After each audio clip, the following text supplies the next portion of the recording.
एवढ्या मिळून 15 गाड्या मिळून 2 लाख रुपये द्या म्हणून 2 लाख रुपये द्या म्हणून।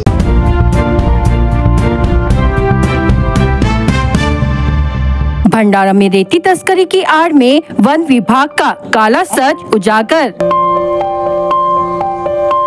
आरएफओ विलास बेलखोड़े पर लगा 2 लाख की वसूली का आरोप।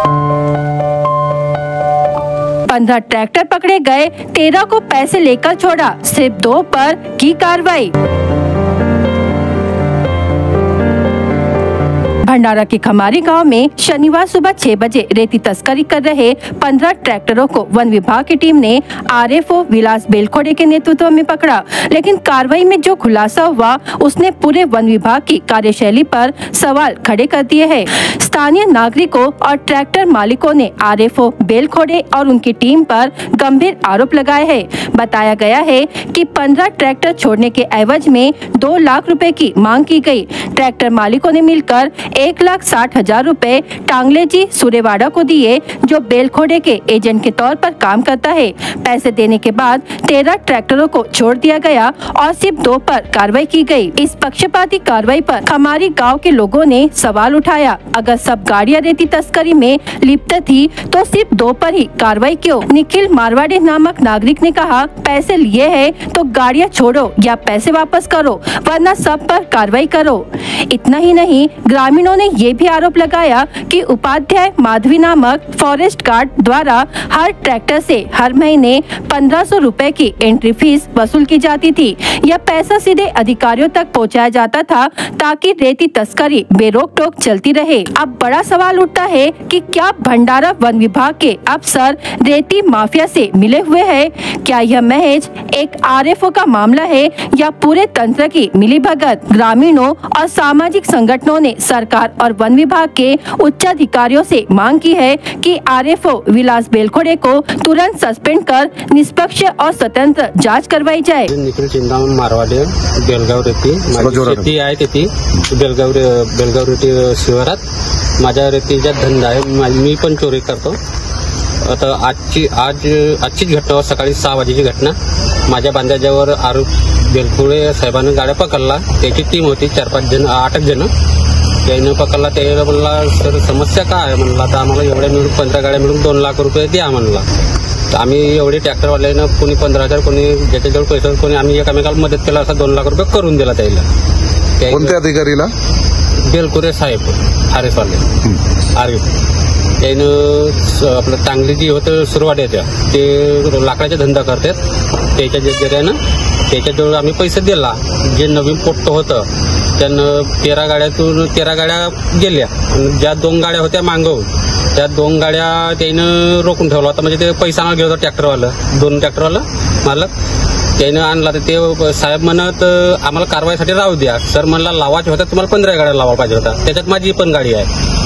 त्यानं पंचनामा वगैरे केला। त्याने 13 गाड्या जाऊ दिला आणि ह्या 2 गाड्या पंचनाम्यासाठी लावत होतं कोक्याला। म्हणला सर कोक्याला नको लावा, भंडाराला लावा म्हणला।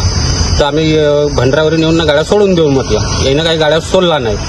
तर अजून आला तर आताशी त्यानं जे ड्रायव्हर होतं त्याला अंदर केला होता। आता त्याला आम्ही स्टॅम्प पेपर घेऊन त्याला सोडवला त्याला।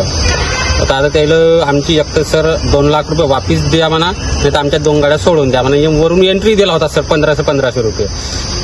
किती महिन्यापासून एंट्री देऊन राहिले तुम्ही? आता 1 तारखेपासून दिला होता सर। कुठल्याला देता हे एंट्री तुम्ही? ते उपाध्याला ते फॉरेस्टवाल्याचे आहेत त्याच्याकडे जमा केला होता। एंट्री पण चालूच होती सर।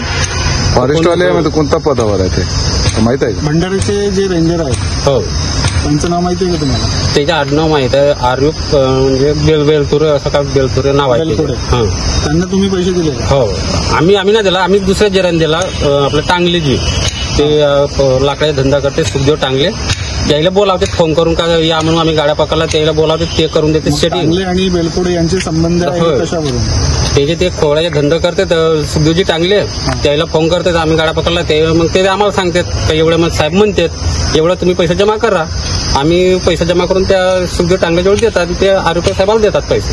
म्हणजे ते बिचौलियाची भूमिका करतात। आणि हे जे बोलणं झालं ते बेलखोडे साहेबांसोबत बोलणं झालं ना, कोणतं नाही आणि हे आताचं बोलणं आताच्या बोलला आम्ही तिथे पासपोर्ट बोलला हो, होता हो. जिथे गाड्या पकडला तिथे हो. तिथे आम्ही पैसा त्या सुखदेवजी टांगले याच्याजवळ पैसा जमा केला.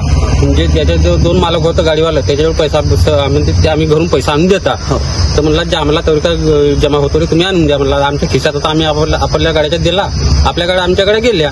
पण ही पैशाची मागणी बेलखोडे साहेबांनी केली असं त्यांनी सांगितलं का? हो त्यांनी स्वतः सांगितलं की बेलखोडे साहेबांनी पैशाची मागणी केली आहे. हो जेव्हा तुमची 13 गाडी पकडल्या गेली होती तेव्हा साहेब होते का तिकडे? हो साहेब होतं. तेव्हा बोलणं झाला होता का पैशाची मागणी? हो तेव्हा झाली होती. तेव्हा झाली होती सकाळी त्याचे पुरावा म्हणून काही फोटो किंवा व्हिडिओ आहे? व्हिडिओ आहे तुम्ही व्हिडिओ. पैसे देताना काही नाही पैसे देतात गाड्या पकडताना आहे. गाड्या त्यानं 15 मधून फक्त 2च गाड्या लावला केस दाखवासाठी. 13 गाड्या फरार आहेत. अच्छा, 13 गाड्या फरार आहेत. हो आणि त्यावेळेस त्या 2 गाड्या भंडारा फॉरेस्ट ऑफिसलाच आहेत. नमस्ते सर, शमशेर खान बोलत क्राइम मीडिया न्यूज संपादक. हाँ बोला। सर एक प्रतिक्रिया चाहिए थी आपकी. तो आपने आज कुछ ट्रैक्टर पे कार्रवाई की थी उसके विषय पे. हा दोन ट्रॅक्टर जप्ती केलेले आहेत हा आणि गुन्हा नोंद केलेला आहे. बाकीचे 15 ट्रॅक्टर पकडले होते ना तुम्ही? नाही, 2च. नाही, तुमच्या व्हिडिओमध्ये तो 15 ट्रॅक्टर दिसून राहिले पुन्हा.